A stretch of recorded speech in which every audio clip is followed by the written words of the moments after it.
दोस्तों कहते हैं कि जब सीधी उंगली से घी ना निकले तो उंगली टेढ़ी करनी पड़ती है। लेकिन आजकल जो हालात देखने को मिल रहे हैं उन्हें देखकर लगता है कि राजनीति में इस कहावत का इस्तेमाल कुछ ज्यादा ही होने लगा है। अब तक तो हमें लगता था कि सरकार मुश्किल सवालों से बचने की कोशिश करती है, लेकिन अब ये बात साबित हो गई है कि जवाब देने की बजाय पूरे मामले को ही दबाने की कोशिश की जा रही है। आखिर ऐसा क्या हुआ कि लाखों छात्रों और उनके परिवारों की चिंता लगातार बढ़ती जा रही है। नमस्कार, मैं फिजा, स्वागत है आप सभी 4PM न्यूज नेटवर्क में। दोस्तों, जैसा कि आप सभी जानते हैं कि नीट परीक्षा को लेकर देश भर में भारी विवाद देखने को मिला। पेपर लीक के आरोपों के बाद लाखों छात्रों का भविष्य उधार में लटक गया है। जिन बच्चों ने दिन रात मेहनत करके इस परीक्षा की तैयारी की थी, उनके सामने अचानक अनिश्चितता की स्थिति पैदा हो गई। पेपर लीक की खबर सामने आने के बाद छात्रों, अभिभावकों और विपक्षी दलों ने मामलों की निष्पक्ष जांच की भी मांग की थी। कई नेताओं ने यह भी कहा कि अगर परीक्षा व्यवस्था में इतनी बड़ी चूक हुई है तो इसकी जिम्मेदारी तय होनी चाहिए और संबंधित अधिकारियों से जवाब मांगा जाना चाहिए। इसी बीच एक और खबर ने लोगों का ध्यान अपनी ओर खींच लिया है। दरअसल आपको बता दें कि शिक्षा मंत्रालय में आग लगने की घटना सामने आई है। आग लगने की खबर आते ही सोशल मीडिया पर तरह तरह की चर्चाएं शुरू हो गई है। अब दोस्तों, सवाल यह है कि क्या यह सिर्फ एक हादसा था या फिर इसके पीछे कोई और वजह हो सकती है।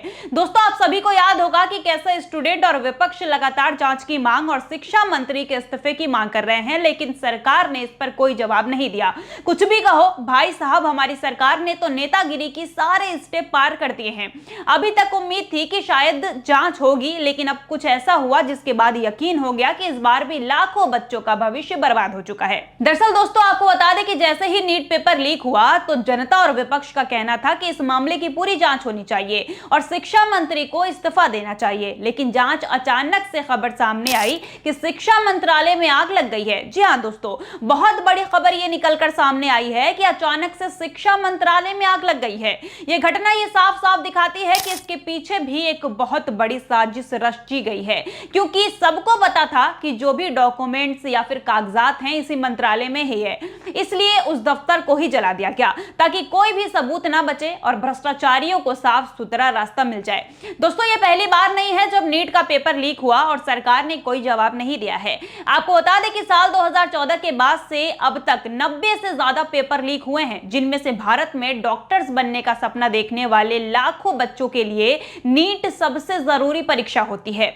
हर साल छात्र दिन रात मेहनत करके इस एग्जाम की तैयारी करते हैं, लेकिन इस बार लाखों छात्रों को बड़ा झटका लगा, क्योंकि 3 मई 2026 को होने वाली नीट यूजी 2026 परीक्षा रद्द कर दी गई। परीक्षा रद्द होने की वजह क्या बनी? Paper leak. दरअसल एग्जाम से पहले एक गेस्ट पेपर सोशल मीडिया पर वायरल हो गया था। हैरानी की बात तो ये रही कि उस गेस्ट पेपर के करीब 125 सवाल असली नीट पेपर से मिल गए। इसके बाद छात्रों और अभिभावकों के बीच हड़कंप मच गया। लोगों ने सवाल उठाना शुरू कर दिया कि अगर पेपर पहले ही बाहर आ गया था तो फिर मेहनत करने वाले छात्रों के साथ न्याय कैसे होगा। मामला बढ़ता देख सरकार और एनटीए ने परीक्षा को रद्द करने का फैसला ले लिया। अब लाखों छात्र इस बात का इंतजार कर रहे हैं कि दोबारा परीक्षा कब होगी और दोषियों पर क्या कार्रवाई होगी। वैसे भी पेपर लीक का मामला कोई नई बात नहीं है। पिछले कई सालों में अलग अलग भर्ती और प्रवेश परीक्षाओं को लेकर लीक होने की खबरें सामने आई है।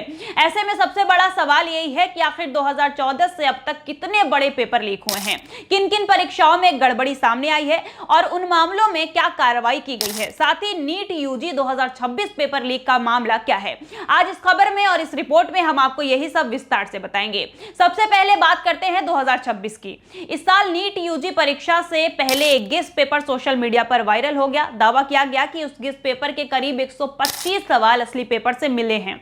मामला सामने आते ही हड़कंप मच गया और आखिरकार परीक्षा रद्द करनी पड़ी। लेकिन जैसे ही इस मामले को लेकर जांच की मांग की गई, सरकार ने चुप्पी साध लिया और फिर अचानक से शिक्षा मंत्रालय में आग लग गई। मतलब यह है कि आग लगी नहीं बल्कि लगवाई गई है ताकि सभी सबूत मिट जाएं और शिक्षा मंत्री को इस्तीफा ना देना पड़े। अब बात करते हैं साल 2024 की। दोस्तों, साल 2024 भी पेपर लीक के मामले में भरा हुआ था। यूपी पुलिस कांस्टेबल भर्ती परीक्षा का पेपर लीक होने के बाद परीक्षा रद्द करनी पड़ी। यूपीपीएससी की समीक्षा अधिकारी और सहायक समीक्षा अधिकारी परीक्षा भी पेपर लीक की वजह से रद्द हुई थी। वहीं यूजीसी नेट परीक्षा 18 जून को हुई, लेकिन अगले ही दिन पेपर लीक की शिकायतों के बाद उसे भी रद्द कर दिया गया। साल 2023 में भी कई राज्यों में ऐसी घटनाएं देखने को मिली थी। तेलंगाना एसएससी परीक्षा का हिंदी प्रश्न पत्र वायरल हो गया था। तेलंगाना असिस्टेंट इंजीनियर भर्ती और असम एसएसएलसी परीक्षा भी पेपर लीक की वजह से रद्द करनी पड़ी।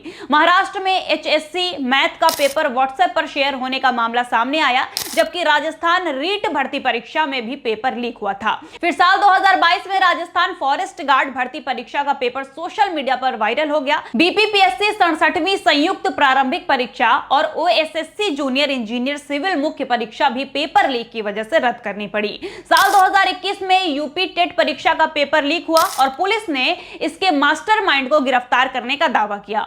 Maharashtra housing and area development authority की परीक्षा भी खूब विवादों में रही थी और इस साल भी नीट परीक्षा में पेपर लीक को लेकर विवाद खड़ा हुआ था। साल 2020 में कर्नाटक की पीयू परीक्षा का फिजिक्स पेपर लीक होने पर परीक्षा रद्द करनी पड़ी। वहीं यूपी बोर्ड 12वीं का अंग्रेजी पेपर परीक्षा शुरू होने से कुछ घंटे पहले ही इंटरनेट पर वायरल हो गया था। साल 2019 में रेलवे भर्ती बोर्ड यानी कि आरआरबी सीबीटी परीक्षा के सवालों के स्क्रीनशॉट सोशल मीडिया पर वायरल हुए। ओडिशा बोर्ड एमआईएल परीक्षा भी पेपर वायरल होने के बाद रद्द कर दी गई थी। साल 2018 में सीबीएसई के 10वीं और 12वीं के गणित और अर्थशास्त्र के पेपर लीक होने से पूरे देश में हंगामा मच गया था। इसके बाद परीक्षा दोबारा आयोजित करनी पड़ी। इसी साल गुजरात पुलिस कांस्टेबल भर्ती परीक्षा भी पेपर लीक की वजह से चर्चा में आ गई थी। साल 2017 में महाराष्ट्र एचएससी परीक्षा का पेपर लीक होने का मामला सामने आया, जिसके बाद जांच शुरू हो गई। साल 2016 में यूपीपीएससी आरओ परीक्षा पेपर लीक की वजह से रद्द करनी पड़ी। वहीं यूपीपीएससी पीसीएस परीक्षा में भी प्रश्न पत्र वितरण में बड़ी गड़बड़ी सामने आई थी। साल 2015 में all India pre medical test यानी कि एआईपीएमटी का पेपर इलेक्ट्रॉनिक डिवाइस की मदद से लीक किया गया था। मामला इतना बड़ा था कि परीक्षा रद्द करनी पड़ी और लाखों छात्रों को दोबारा परीक्षा देना पड़ा। और साल 2014 में सीपीएमटी यानी कि कंबाइंड प्री मेडिकल टेस्ट में प्रश्न पत्रों से छेड़छाड़ का मामला सामने आया था। इसके बाद परीक्षा रद्द कर दी गई और छात्रों को नई परीक्षा का इंतजार करना पड़ा। यानी पिछले 12 सालों में पेपर लीक की घटनाएं बार बार सामने आती रही है। हर बार जांच और कार्रवाई की बातें होती है, लेकिन सवाल आज भी वही है कि आखिर मेहनत करने वाले छात्रों का भविष्य कब तक ऐसे ही दांव पर लगता रहेगा और सरकार कब तक देश के भविष्य को बर्बाद करती रहेगी। दोस्तों, इन सब के बीच एक सवाल यह भी है कि खुद तो सरकार जवाब देती नहीं है और जो बात करना चाहता है या फिर बात करने की या फिर जवाब देने की कोशिश करता है, उसको सरकार रोकने की और चुप कराने की कोशिश करती है। और यह सवाल इसलिए क्योंकि खबर है कि जब आम आदमी पार्टी के नेता संजय सिंह ने अपनी बैठक में नीट पेपर लीक पर चर्चा करना चाहा तो उनके बैठक को रोकने की कोशिश कर दी गई। मतलब यह कि बीजेपी सरकार परीक्षा लीक नहीं रोक पा रही है, लेकिन उनके समर्थक परीक्षा लीक पर चर्चा को रोकने पहुंच जाते हैं। दरअसल संजय सिंह ने नीट पेपर लीक पर चर्चा करने के लिए एक बैठक बुलवाई, लेकिन अचानक कुछ सरकारी अधिकारी वहां पहुंच गए और उनको रोकने की कोशिश करने लगे। वारे भाजपा सरकार, इतना डर सता रहा है अपने कर्मों का कि अब सच्चाई दिखाने वाले को भी रोकने लगे हैं। दोस्तों, इस सरकार ने कायरता की सारी हदें पार कर दी है। पहले तो परीक्षा लीक करवाई और जब जनता और विपक्ष सवाल उठा रहे हैं और जांच की मांग कर रहे हैं तो उनके समर्थक उसको रोकने की कोशिश कर रहे हैं। और जब उससे भी मन नहीं भरता तो शिक्षा मंत्रालय के दफ्तर में आग लगवा दी जाती है ताकि कोई भी कागजात रह ना जाए, क्योंकि जब कागजात ही नहीं रहेंगे तो जांच कैसे होगी। इन सब के बाद मुझे बस धुरंधर 3 का इंतजार है कि कब तीसरी फिल्म बनेगी जिसमें हम परीक्षा घोटाले, रुपए की घटती कीमत और देश में गैस और पेट्रोल की किल्लत का मास्टर स्ट्रोक देखेंगे। फिलहाल के लिए इस खबर में बस इतना ही। ऐसे ही तमाम बड़ी खबरें जानने के लिए बने रहिए 4PM न्यूज नेटवर्क के साथ। अगर वीडियो पसंद आई हो तो लाइक और शेयर जरूर करें और अब तक आपने हमारे चैनल को सब्सक्राइब नहीं किया हो तो कर लें। तब तक के लिए धन्यवाद।